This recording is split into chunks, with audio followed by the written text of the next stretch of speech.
In Chapter 9 of Pride and Prejudice, Elizabeth Bennet is still staying at Netherfield to care for her sister, Jane, who is ill. Mrs. Bennet, along with Elizabeth's younger sisters, Kitty and Lydia, visit Jane to check on her progress. The scene highlights the contrast between Elizabeth's intelligence and her family's often embarrassing behavior. During the visit, Mrs. Bennet attempts to prolong Jane's stay at Netherfield, trying to ensure more time for Jane to be with Mr. Bingley.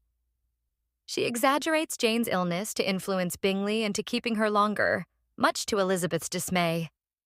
Mrs. Bennet's loud and unsophisticated behavior makes Elizabeth uncomfortable, as she fears it will reflect poorly on her family in front of the Bingleys and Mr. Darcy.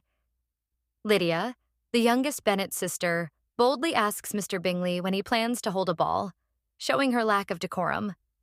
Despite Lydia's forwardness, Mr. Bingley handles the situation with charm and promises to consider hosting a ball.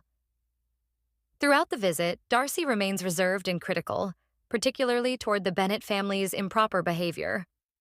Elizabeth is painfully aware of Darcy's disapproving gaze and becomes increasingly frustrated by her family's lack of manners. Despite this, Bingley remains polite and attentive, focused primarily on Jane's well-being.